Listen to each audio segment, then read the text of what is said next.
À votre avis alors, qu'est-ce qui se cache dans cette mallette? Des comics, des livres, des lingots d'or? Alors est-ce qu'il y a besoin de clés? Parce que je vois qu'il y avait des petites clés. Non, ça s'ouvre. Tac.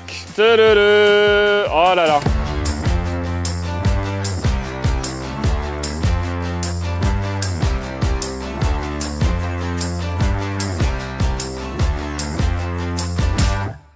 Salut les aventuriers, vous êtes de nature curieuse, vous aimez les trésors en tout genre? Vous êtes au bon endroit. Aujourd'hui, une fois n'est pas coutume, dans cette vidéo, on va découvrir non pas un carton avec dedans des livres, des CD, DVD, etc. Non, ça va être une mallette. Et oui, une mallette que j'ai retrouvée qui se cachait derrière une grosse pile de cartons. Où est-ce que je vais mettre ça? Alors attendez, hop, on va faire un peu de place. À votre avis alors, qu'est-ce qui se cache dans cette mallette? Des comics, des livres, des lingots d'or, Pikachu? Pikachu. Je sais pas. Alors, est-ce qu'il y a besoin de clés? Parce que je vois qu'il y avait des petites clés. Non, ça s'ouvre. Tac. Tadadada. Oh là là. Avant de vous montrer ce qu'il y a dedans, je dois vous faire part de quelque chose de mon enfance, adolescence. Je suis un grand fan de Formule 1 et ce depuis 1996. J'avais 9-10 ans à cette époque-là et une fois que les Grands Prix étaient terminés, il me fallait ma dose de Formule 1 et tout et j'avais trouvé une petite astuce. Vous savez, on a tous l'imaginaire quand on est enfant qui est fleurissant. Il y en a qui le gardent, il y en a d'autres qui l'enfouissent ou il y en a d'autres qui n'en ont pas du tout. Bon, peu importe. Et moi, j'en avais pas mal quand j'étais enfant et à l'époque j'habitais dans une maison et dans cette maison juste derrière il y avait un jardin avec une portion de bitume et de terre et je m'étais dit mais ce serait trop bien de faire du vélo dans ce jardin et de faire un circuit et de faire des courses et après de faire ça avec mes amis et je faisais donc des courses avec mon cousin et mon meilleur pote et c'était vraiment énorme. On faisait des chronos, des courses. Pour une fois ce n'est pas des comics, des BD, des CD, des DVD. Là, on est dans mes souvenirs personnels. On a tous des souvenirs de notre enfance qui sont plus ou moins glorieux et qui sont aussi parfois assez drôles. Et là, ça fait partie de ceux qui sont drôles parce qu'on voit vraiment mon côté méticuleux et mon côté vraiment passionné aussi de sport auto. Alors, on va essayer que ça tombe pas surtout. J'avais fait les petits différents drapeaux qu'on peut trouver. Le drapeau rouge qui signifie que la course est arrêtée. Le drapeau bleu. Le fameux, bien sûr, drapeau à damier. Bon, voilà, bon, c'était fait avec les moyens du bord. Je crois qu'on pouvait mettre un petit stylo juste là. Et après, hop, on agitait le drapeau. Mais bon, il n'y avait personne pour les agiter puisqu'on n'était que 3 à faire nos courses.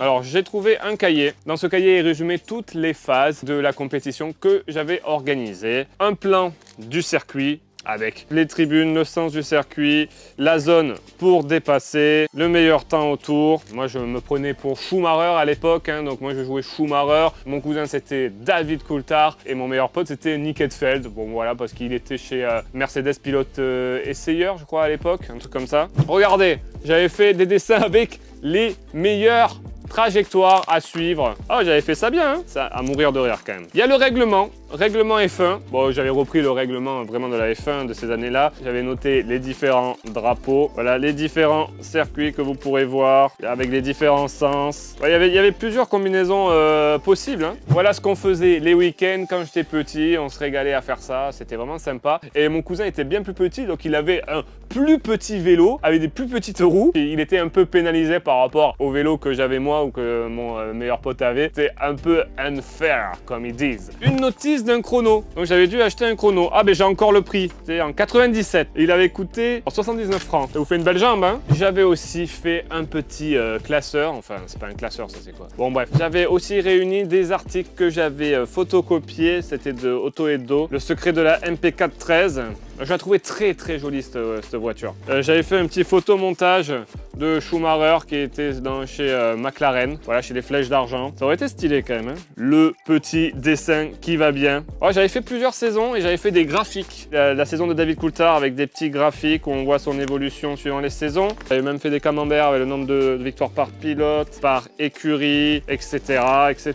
Et la fameuse Galar Cup. Alors là, j'étais un cran au-dessus car j'avais fait ça par ordinateur. J'avais fait ça sur chaque course avec les temps pour chaque qualif, avec le classement, qui a gagné la course, qui a terminé 2e, 3e. J'avais remporté 4 courses sur les 5. Et ouais, j'étais quand même très fort. Et dire que maintenant, je joue avec d'autres potes en réseau sur le jeu de F1 de Codemaster. On se fait aussi pareil des championnats. Donc en fait, la boucle est en quelque sorte bouclée, comme on boucle la ceinture.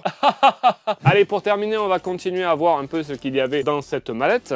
Le fameux chrono, il marche plus. Hein. Un petit carnet avec quelques idées. Bon, il n'y a rien. Là, il y a un autre carnet. Là, c'est un carnet avec tous les meilleurs chronos par circuit. Pas mal ça, hein? La petite trousse Jurassic Park. Et dedans, il y avait des feutres pour écrire sur l'ardoise, pour montrer les temps autour. Voilà les amis, c'était vraiment une petite vidéo souvenir. Voilà, là on parle pas de livres, on parle pas de CD, mais on parle de souvenirs de mon enfance et de mon adolescence. J'imagine que vous aussi, enfant ou adolescent, vous aviez votre petit jardin secret avec des choses dans ce style-là. Je me suis dit que c'était sympa de partager avec vous ces souvenirs. Dites-moi dans les commentaires si vous aussi, vous aviez des trucs dans ce genre, des choses que vous ne voulez peut-être pas avouer. Parce que bon, quand on y pense, on était un peu ridicule là, à tourner en rond avec nos vélos dans le jardin. Malheureusement, je n'ai aucune image, aucune vidéo de ces moments-là. C'est bien dommage, ou peut-être il vaut mieux, parce que vu nos têtes de l'époque. Si cette vidéo vous a plu, n'hésitez pas à me mettre un petit j'aime, ça fait toujours plaisir. Et bien sûr, je vous invite à vous abonner à la chaîne si ce n'est pas déjà fait et à activer la petite cloche,